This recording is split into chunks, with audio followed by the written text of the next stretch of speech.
Bien, antes de comenzar, me gustaría que observaran la diferencia que existe entre estas dos situaciones en lo que es relativo a esta caza de música. En la primera de las situaciones vamos a escuchar cómo esta caza de música está intentando transmitir un mensaje que es muy débil. Para muchos de ustedes es prácticamente inaudible. Y esto ocurre porque las varillas de metal que se mueven transmiten la vibración a muy pocas partículas de aire, tan solo las que tienen alrededor, lo que convierte el mensaje de esta caza de música en algo muy débil. Sin embargo, veamos qué ocurre cuando únicamente hago este cambio. Como podemos observar, ahora la música es mucho más potente, mucho más fuerte. Por primera vez el mensaje se escucha, se está haciendo realidad por primera vez esta libertad de expresión que está consiguiendo esta caza de música. Buenos días, mi nombre es Marcos Vicente y junto con mis compañeros de la Universidad Pública, hoy a la pregunta sobre si las redes sociales han modificado la libertad de expresión, contestamos con un rotundo sí. Y al igual que ocurría con esta caza de música que transmite... Perdón, no lo he explicado. Esta caza de música, la diferencia de sonido, ocurre porque al apoyar la caza de música sobre la superficie de la mesa, la vibración se transmite a todas las partículas de la superficie, que vibran en consonancia y a todas a la vez consiguen un mensaje potente. Se me había olvidado, perdonen. Pues bien, es prácticamente lo que ocurre con las redes sociales, que son una gran herramienta para empoderizar, para dar potencia a nuestros mensajes. Bien, a lo largo de este debate vamos a intentar convencerles de nuestra postura a través de tres argumentos principales. Estos argumentos son efectos que hemos conseguido constatar en la sociedad, tres efectos que han producido las redes sociales sobre la libertad de expresión. El primero de ellos lo hemos bautizado como el efecto democratizador de las redes sociales. Hasta hace muy poco, la relación principal de comunicación era más bien vertical. Existía únicamente desde los medios tradicionales de comunicación como la radio, la prensa o la televisión hacia los ciudadanos. Era un mensaje único, inalterable. Ahora esta situación ha cambiado por completo gracias a las redes sociales. Las redes sociales como Facebook o Twitter nos permiten comunicarnos en una relación horizontal. Estamos todos interconexionados, somos capaces de emitir un mensaje que lo pueden escuchar millones de personas y esa es la gran diferencia. Ahora somos productores. Esto nos lleva a vivir en una sociedad pues mucho más rica, mucho más plural, en donde prima la diversidad sociocultural y por tanto más democratizada, que de ahí viene el nombre del efecto. En segundo lugar, explicaremos el efecto dilatador de las redes sociales. Es innegable que las redes sociales pues, son una gran herramienta para, de esta manera, dilatar y expandir la libertad de expresión. En muchos países en los que existían la censura, muchos límites, gracias a características de las redes sociales como la inmediatez, el anonimato, pues gracias a ellas se consigue salvar estos límites y crear una sociedad con más libertad de expresión, que va a generar movimientos políticos, reacciones a mensajes que antes eran incontestables, etc. Lo veremos más adelante. Y por último, el efecto de contracción, que es el que surge como respuesta por parte de los estados ante esta nueva situación de las redes sociales. Es decir, cómo tratan de controlar imponiendo nuevos límites, nueva regulación, para conseguir cubrir esta nueva situación que no existía previamente. Por lo tanto, estos son los tres argumentos y los tres efectos que han producido las redes sociales sobre la libertad de expresión. El efecto democratizador, el efecto dilatador y el efecto de contracción. Muchísimas gracias.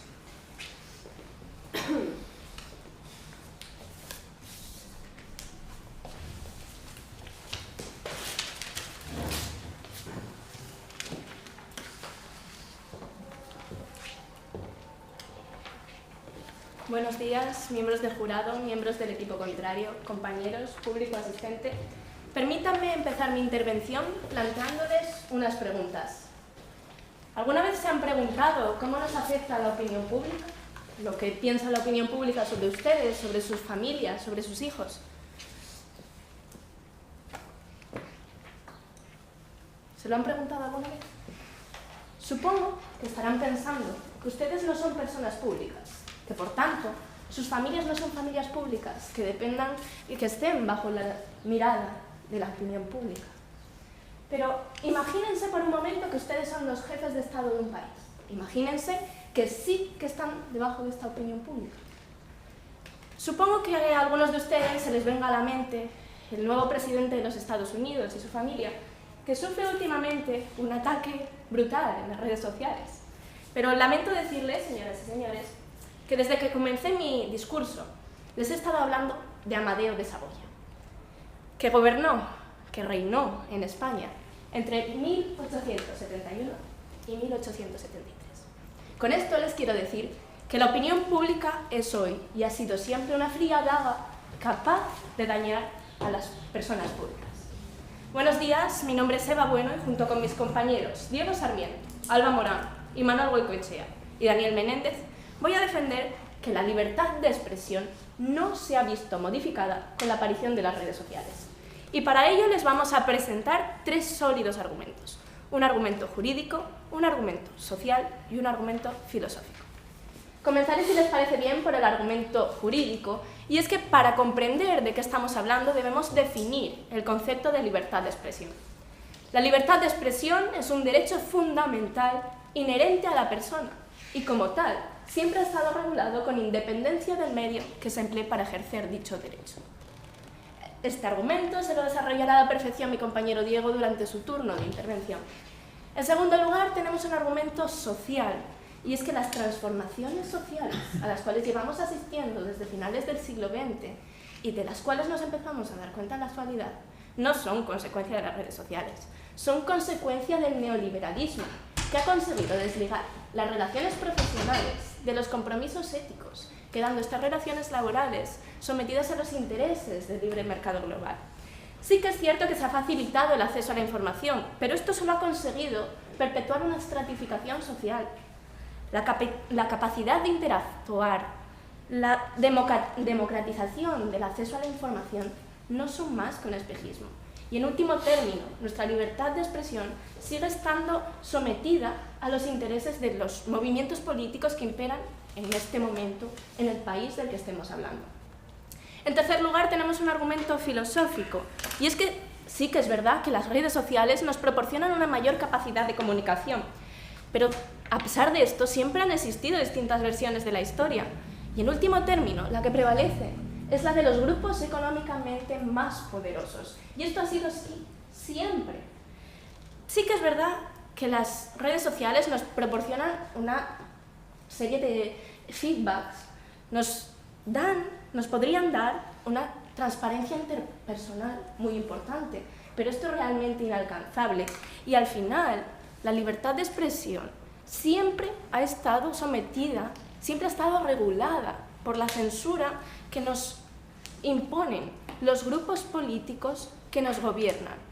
Con todos estos argumentos, mi equipo y yo, la Universidad de Oviedo, estamos seguros de que les convenceremos de que la libertad de expresión no se ha visto modificada con la aparición de las redes sociales. Muchas gracias.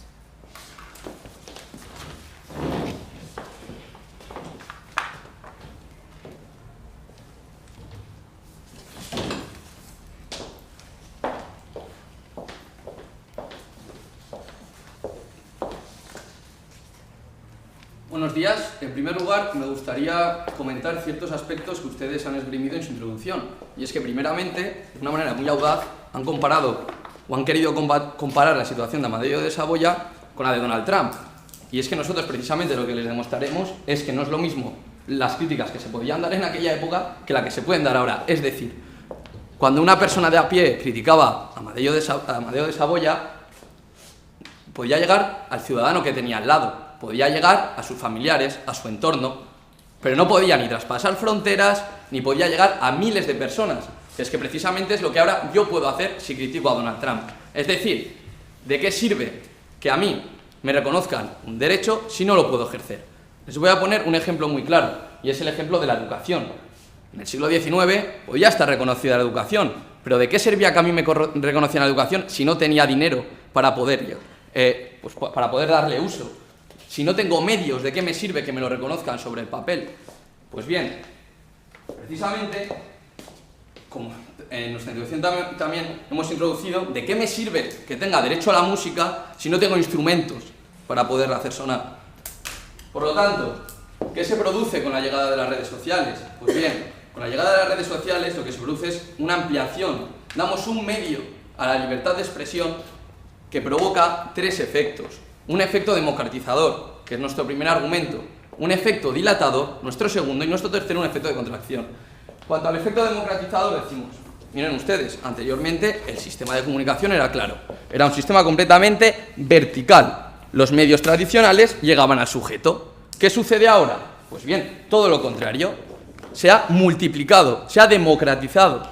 Por lo tanto, ahora cualquier sujeto es capaz de llegar a muchos sujetos. Ese sistema tradicional se cambia. Por lo tanto, la manera de ejercer el derecho ha cambiado. Es decir, la capacidad de ejercerlo es distinto. Por lo tanto, la manera de entender la libertad de expresión ha cambiado. Dígame. ¿Cuánto se ha ampliado exactamente? ¿Podría enseñarnos? Pues mira, si me deja seguir con la exposición, ahora mismo se lo comento. Porque es que nosotros, esto no es algo que solo digamos nosotros, es que la UNESCO, en un informe publicado, dice literalmente, Internet está cambiando el derecho de la libertad de expresión. Lo dice literalmente la UNESCO, que por cierto ustedes dicen que el efecto democratizador es un espejismo, y en el mismo informe la UNESCO afirma que en el sentido real hay una democratización de la libertad de expresión. Es decir, lo que ustedes consideran un espejismo, la UNESCO considera una realidad. Por otra parte, usted dice, ¿cómo puede medir? Pues mira, bien, pues hay estudios que miden, por ejemplo, la censura que se da en un país. Y vemos que en un informe realizado por Freedom on the Net, estas barras que ustedes pueden ver aquí representan la censura de los países. Vemos como en la libertad de prensa hay una censura. Es esta flechita de aquí. Y en todos los países, en su proporción, evidentemente, en todos los países, la censura en Internet es menor. Es decir, esto me hila perfectamente con nuestro segundo efecto, el efecto dilatador. ¿Qué sucede con el efecto dilatador? Pues muy simple. Lo que sucede es que los sujetos que estaban antes sujetos a ciertas restricciones, ahora no las tienen, porque vemos que con las redes sociales, con su llegada, se logran evitar esas restricciones porque hay menos censura. Por ejemplo, vemos artículos en este caso Libertad Digital, en la primavera árabe, el poder de Internet para tumbar dictaduras. Las tiranías tienen una nueva bestia negra, Twitter. Es decir, vemos cómo las redes sociales sirven para esquivar los límites establecidos en los estados. Dígame. ¿Conseguir tumbar dictadores solo es posible desde las redes sociales, según ustedes? Tal y como explica, por ejemplo, el informe que justo tengo yo en la mano de la revista Comunicar de José Suárez Pérez, dice precisamente que, por ejemplo, en el caso de la primavera árabe, el detonante son el uso de las redes sociales. Lo dice, es imparable el avance de Internet y de las redes sociales. Revolucionó los sistemas de comunicación. Dice, textualmente, la sociedad árabe, especialmente los jóvenes, tenían a su alcance por primera vez, unos medios que permiten sortear la censura y los controles del régimen. Es decir, nos encontramos ante una situación que logra evitar unos límites establecidos, y es que la aparición de las redes sociales no es un medio más. Es un medio que revoluciona completamente la manera de entender la libertad de expresión por todo lo que le he dicho, por su efecto democratizador que tiene ligado un efecto dilatador. Por lo tanto, como hemos comentado, ¿de qué sirve que a mí me puedan reconocer un derecho si no lo puedo ejercer? En este caso hemos visto, en todos los países la censura en Internet es menor. Por lo tanto, los límites en ese caso se logran sortear. En definitiva, ¿qué ha provocado las redes sociales? Un efecto democratizador hilado a ese efecto dilatador y, como veremos a continuación, una respuesta de efecto de contracción por parte de los entes gubernamentales. Muchas gracias.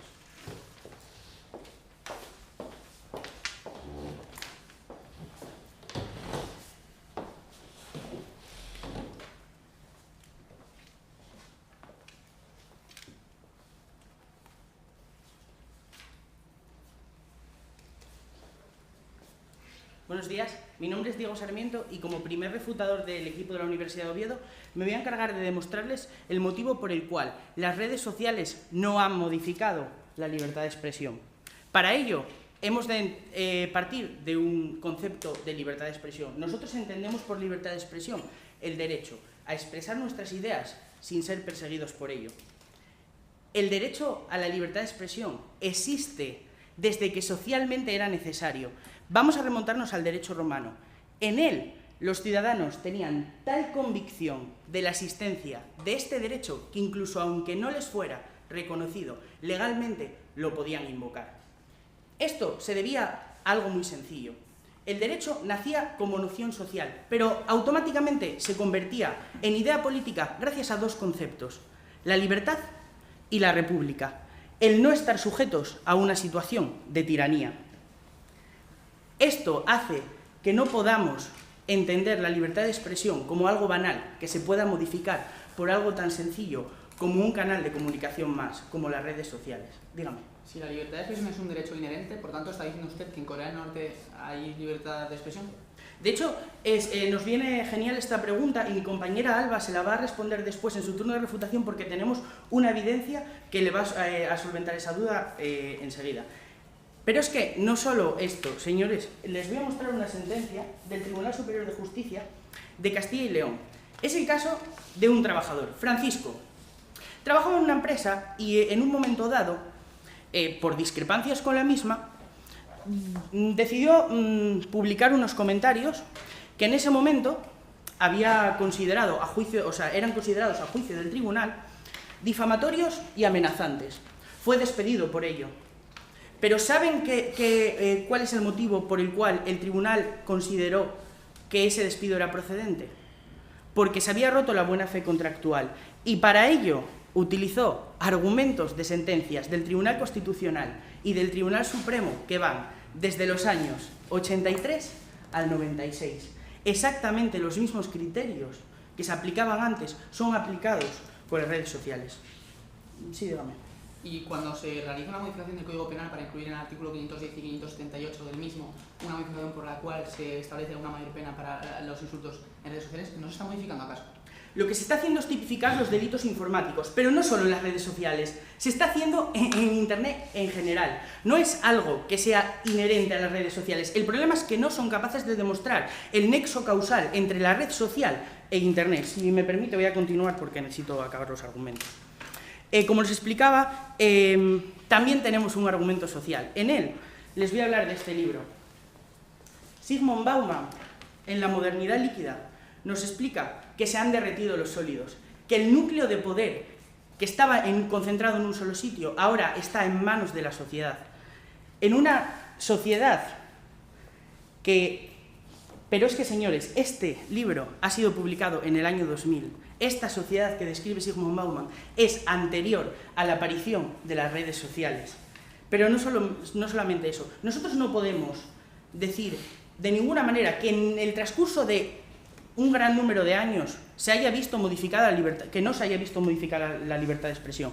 Pero es que eso no ha sido a consecuencia de las redes sociales, ha sido a consecuencia del lenguaje políticamente correcto. Y es que lo que decíamos antes no lo podemos decir ahora de la misma manera. Esto se lo voy a demostrar con una canción de Loquillo, publicada en el año 87. En ese momento la canción no tuvo ninguna repercusión, pero 10 años después esa misma canción es reeditada y genera una avalancha de críticas automáticas. La misma canción hablaba de la mataré. El lenguaje en ese momento no era apropiado, pero es que la dictadura de lo políticamente correcto no nació con las redes sociales. La dictadura de lo políticamente correcto también es anterior a ellas. Por eso, como les hemos dicho, no existe un nexo causal entre sus argumentos y la modificación de la libertad de expresión. Pero es que además les voy a hablar también de la autopromoción laboral. Anteriormente, para promocionarnos, utilizábamos el currículum vitae, se lo entregábamos en papel, era lo que teníamos en ese momento.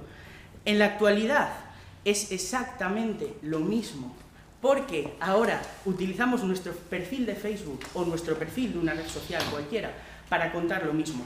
La caja de música que nos presentaban en su introducción podrá ser más potente, pero el mensaje es exactamente el mismo. Muchas gracias.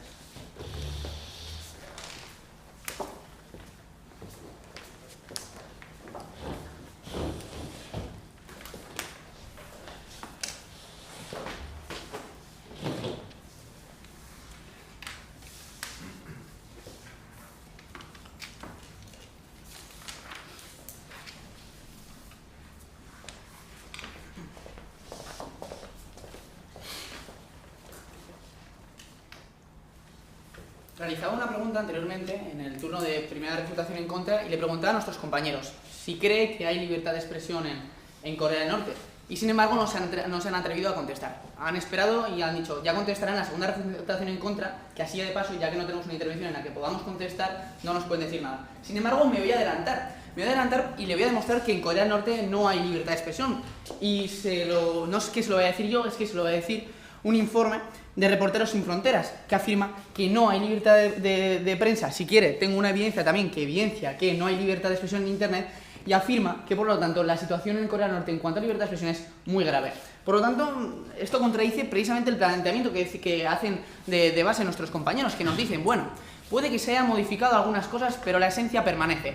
¿Por qué? Porque es un derecho inherente. Y eso no casa muy bien con decir que la libertad de expresión es un derecho. Porque si es un derecho, precisamente se podrá modificar por la configuración jurídica del mismo. Un derecho se modifica si su configuración jurídica, si la forma en que el ordenamiento jurídico lo percibe es modificada, que es justo lo que nosotros estamos demostrando en este debate. Y no solo eso, también les demostramos que la forma en que se ejerce la libertad de expresión implica una modificación del mismo. Y lo hacíamos con ese informe que les ha presentado mi compañero Raúl, en el que les decía, ojo, que el efecto democratizador, sí, el efecto democratizador produce una modificación de la libertad de expresión. Adelante con su pregunta. ¿Los derechos fundamentales no están regulados independientemente del canal a través del cual se ejerzan? Eso no quiere decir que se pueda modificar el derecho en sí mismo. Decir que un derecho no se puede modificar porque la inherencia es imposible modificar es falso, porque se puede modificar la forma en que se atribuye ese derecho fundamental y por lo tanto se estará modificando el mismo. Ojo, y no solo eso, también se modifica la forma en que se ejerce, como lo acabamos de demostrar. Y ojo, una vez más, no lo decimos nosotros, lo dice la UNESCO. La UNESCO contradice su afirmación. Por otra parte, nos presentaban nuestros compañeros tres argumentos. Uno de jurídico, uno social y otro filosófico. En cuanto al jurídico, nos decían, lo que les acabo de comentar, como es inherente no se puede modificar. Falso. Precisamente como es un derecho se puede modificar si la configuración del derecho lo ha hecho, que es justo mi siguiente argumento. Y precisamente es lo que se ha realizado con la modificación del Código Penal. Su segundo argumento, nos decían, el social. Lo único que se ha hecho es perpetrar la dictadura de lo políticamente correcto. Bueno, pero es que esto no lo evidencia. Lo único que nos han traído nuestros compañeros es una noticia de loquillo que el nexo causal de por qué se interpreta de una forma diferente puede ser cualquier otro. No nos demuestran que fuera por la perpetración esa que dicen ustedes que existe de lo políticamente correcto. Por lo tanto, la única evidencia a través de la cual nos pretenden demostrar ese argumento es inválida. Puede haber muchos otros motivos por el que se interprete de esta forma el caso de loquillo y no nos demuestran, por lo tanto, una generalidad. Están basando ustedes su argumentación en una falacia de generalización. Y en cuanto al tercer argumento, no lo han desarrollado, pero me voy a intentar adelantar, el filosófico. Decía que no lo han desarrollado porque lo van a hacer en la segunda refutación en contra, ¿no? Como esa pregunta que también la querían contestar en esa refutación. Y nos decían, siempre prevalece la versión de la historia impuesta por los poderes políticos y económicos, que imponen la censura. Pues precisamente a este argumento que no podemos contestar todavía, ya lo ha hecho mi compañero en su efecto dilatador. Y les decía, precisamente, mi compañero me va a pasar ahora, me va a ceder la noticia de la primavera, les ha explicado que precisamente las redes sociales nos dan herramientas, nos dan medios que nos permiten esquivar la censura de los países. Decían ustedes que la censura siempre prevalece por esas autoridades que la imponen. Y sin embargo, les hemos vuelto a demostrar que su afirmación es falsa, que las redes sociales nos permiten esquivar esos límites. Adelante con su pregunta. ¿Es consciente de que está refutando que yo le dije que hablaba de regulación y solo hablé de criterios jurisprudenciales, en ningún momento de ninguna ley? Es que precisamente tenemos que hablar no solo de criterios jurisprudenciales, sino también de la ley, porque como les decía antes, un derecho se modifica o no por la configuración jurídica. Precisamente me está dando usted la razón en que ustedes no están viendo una parte del círculo, hay que ver todo el círculo. Y pasaré a desarrollar mi tercer argumento, el argumento del efecto de contracción. Y es que les ha explicado anteriormente mi compañero Raúl que efectivamente primero ha habido un efecto democratizador que les demostrábamos con el informe de la UNESCO, evidencias, y luego les decíamos que esto ha producido un efecto de dilatación, es decir, herramientas, límites que permiten esquivar la censura de los estados y que por lo tanto contradecía esa afirmación falsa que habían hecho ustedes. Y esto ha producido precisamente una reacción por parte de los estados. Y esto nuevamente no lo digo yo, lo dice el padre de la web, una noticia recogida por la BBC que dice: el padre de la web preocupado por la censura en Internet. Los efectos democratizadores, eso que no existe, según nuestros compañeros de Internet, están en peligro por la creciente censura y vigilancia de la red. Es decir, los estados están reaccionando al efecto dilatador y están interponiendo nuevos límites a la libertad de expresión. Por lo tanto, podemos afirmar que se ha modificado la libertad de expresión a través de las redes sociales por tres efectos: por el efecto democratizador, por el efecto dilatador y por el efecto de contracción. Muchas gracias.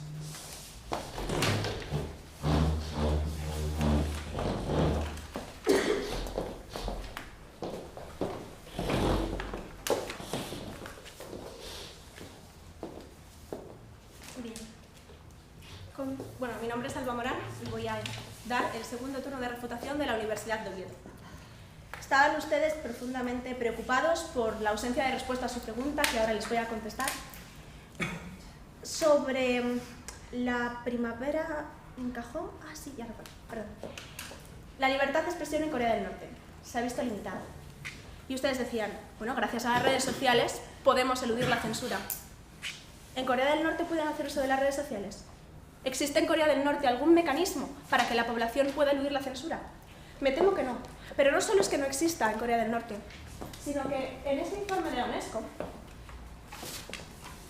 nos presentan unos datos muy interesantes sobre el uso de Internet y las redes sociales. En este gráfico procedente de ese informe, vemos cómo la población china, a pesar de su limitado uso de las redes sociales de Corea del Norte, ni siquiera existen datos para poder contrastar, un 44% de la población china percibe que Internet es un lugar seguro para expresar su opinión, a pesar de que el uso de las redes sociales es limitado. Sin embargo, en Europa, donde las redes sociales se supone que han democratizado enormemente el acceso a la información, solamente un 28% de los franceses o un 26% de los alemanes lo sienten así. Por tanto, la facilidad de acceso a las redes sociales tiene más bien poco que ver con la democratización del acceso a la información. Su pregunta, por favor. Decían antes que todas las personas en todos los países tienen libertad de expresión porque es inherente, y sin embargo ahora dice que en Corea del Norte puede que haya... Déjame terminar la pregunta. Puede que haya o no. ¿No será que precisamente igual no hay libertad de expresión porque no hay redes sociales? Un inciso. No hay libertad de expresión en Corea del Norte porque el gobierno se encarga de prohibirla, y la prohíbe en prensa exactamente igual que la prohibirían las redes sociales. Además, lo que sucede es que ustedes pretenden hacernos creer que las revoluciones sociales dependen de la existencia de un canal para perpetrarlas. Han utilizado como ejemplo la primavera árabe. Voy a ponerles otro. Irán, en 1979. La revolución islámica. ¿Requirió de redes sociales? No. Las revoluciones en el mundo árabe no siempre han necesitado las redes sociales. Las redes sociales no son más que un canal más. ¿El movimiento obrero surgió gracias a la existencia de redes sociales? No, porque los movimientos sociales dependen del deseo de la población para rebelarse ante la censura. Además, con una fuente, con un contenido bastante interesante, nos hablaron del padre de la red. Discúlpenme, no conozco la fuente y no me parece del todo fiable. También citaron alguna noticia de la BBC, de la BBC fue sí, para indicarnos que la democratización del acceso a la información ha permitido dar voz a las minorías. ¿A qué minorías? ¿Ustedes pretenden hacer un análisis de la perspectiva histórica de la época en la que vivimos en la actualidad? Siempre han existido distintas versiones de la historia. De hecho, no hay más que ver lo que decían en la URSS acerca de la Segunda Guerra Mundial. La versión de la historia que perpetúa a lo largo del tiempo es la del grupo político que vence. Y por desgracia, me temo que seguirá siendo así. Su pregunta, por favor. ¿Y no es ese sesgo en la historia precisamente fruto de que son los gobiernos quienes filtran las noticias? Exactamente, y seguirán haciéndolo a través de las redes sociales, porque como les estamos diciendo, la libertad de expresión depende de la censura y no del medio a través del cual se ejerza. Lo que les indicaron en nuestro argumento jurídico es que en realidad el derecho fundamental, cuando se reconoce, porque hay gobiernos que no lo reconocen, cuando se reconoce, está regulado independientemente del medio a través del cual se ejerza ese derecho. Y así ocurre en nuestra Constitución, en el que se reconoce el derecho a la libertad de expresión independientemente del medio a través del cual se ejerza. Lo único que estamos haciendo es ampliar el mensaje. Si me permite, que les he concedido 2 preguntas. Por tanto, nosotros consideramos que la libertad de expresión es exactamente la misma, lo único que ahora es más fácil que una persona acceda a mayor número de personas que reciben su mensaje, porque no es necesario llegar a la televisión. Tenemos la red social en nuestra casa. Pero lo que se puede decir, lo que no es exactamente lo mismo. Si hoy en día se pueden decir cosas distintas a las que se podían decir antes, es porque la sociedad no es la misma. Con cambios como los evidencia Zygmunt Bauman en su libro publicado en el año 2000. Y por tanto, nosotros no podemos decir lo mismo que podíamos decir antes, pero no tiene nada que ver con el medio. La democratización de la que nos habla, enlazada con nuestro argumento filosófico, por el surcoreano filósofo Byung-Chul Han, realmente es un espejismo. ¿Por qué es un espejismo de la transparencia interpersonal? Porque el acceso a la información no es más que el acceso a otro producto. Depende de tu poder adquisitivo. Solo si tienes suficiente dinero puedes acceder a la información que es realmente valiosa y solo con la información realmente valiosa podrás ser influyente. Con noticias virales nunca podrás cambiar el mundo. Muchas gracias.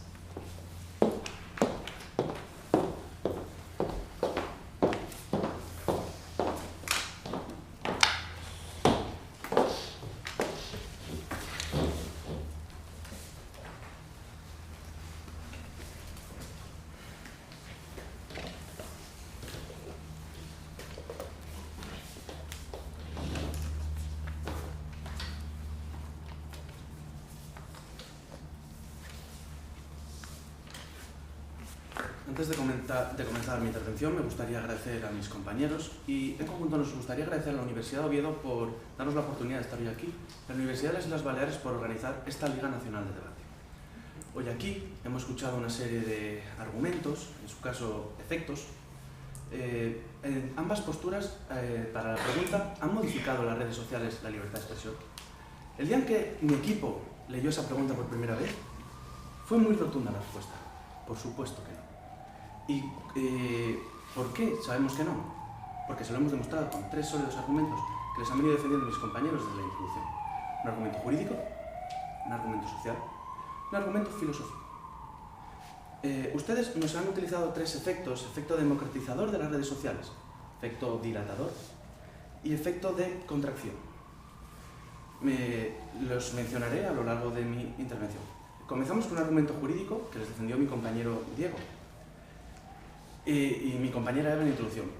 La libertad de expresión es un derecho fundamental del individuo y es totalmente independiente del medio a través del cual se ejerza.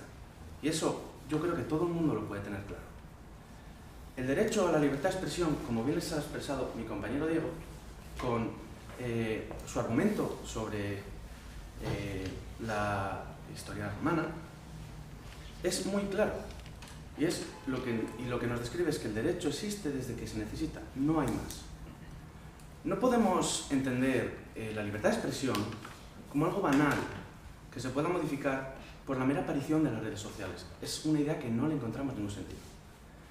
También le hemos presentado una evidencia de Francisco, del Tribunal Constitucional de Castilla y León. Posteriormente, tanto mis compañeros Diego como mi compañera Alba les han planteado un argumento social. Un argumento social que casa muy bien con ideas suyas respecto al efecto democratizador. Hemos pasado de un medio de transferencia vertical a un medio de transferencia horizontal. Muy bien, muchas gracias. Defienden lo mismo que nosotros en este argumento social. Defienden que no es que haya cambiado la libertad de expresión, es que ha cambiado la amplitud a la que pueda llegar. Como ustedes han dicho, antes lo que se decía podía llegar al vecino, como mucho al del pueblo de al lado. Pero, claro, eso no implica que llegue al pueblo de al lado y ya tenga unas restricciones. Defienden lo mismo que defendemos nosotros, amplitud, no cambio. Por último, les hemos defendido un argumento filosófico en el cual hemos sido muy claros y hemos mantenido una línea muy clara. Son las distintas versiones de la historia las que prevalecen, las que van a determinar lo que está bien decir y lo que está mal decir. Les hemos presentado a Byung-Chul Han, el filósofo surcoreano. Para concluir, me gustaría eludir a su censura, que tanto ha mencionado, que por desgracia está establecida por el movimiento político predominante, ¿vale? Pero nos gustaría decir, como dice Rosa Luxemburgo, quien no se mueve no siente las cadenas. Muchas gracias.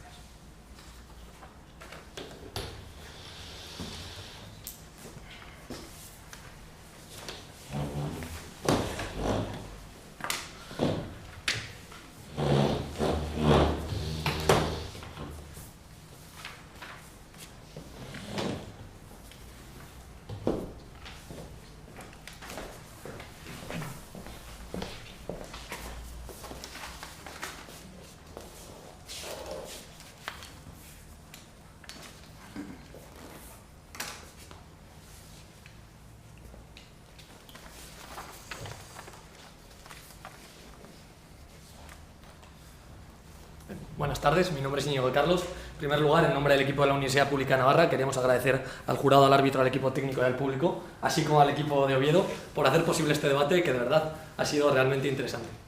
A lo largo del debate, nuestros compañeros se centraron en 3 argumentos: el argumento jurídico, el argumento social y el argumento filosófico. Comenzaré comentando el argumento jurídico.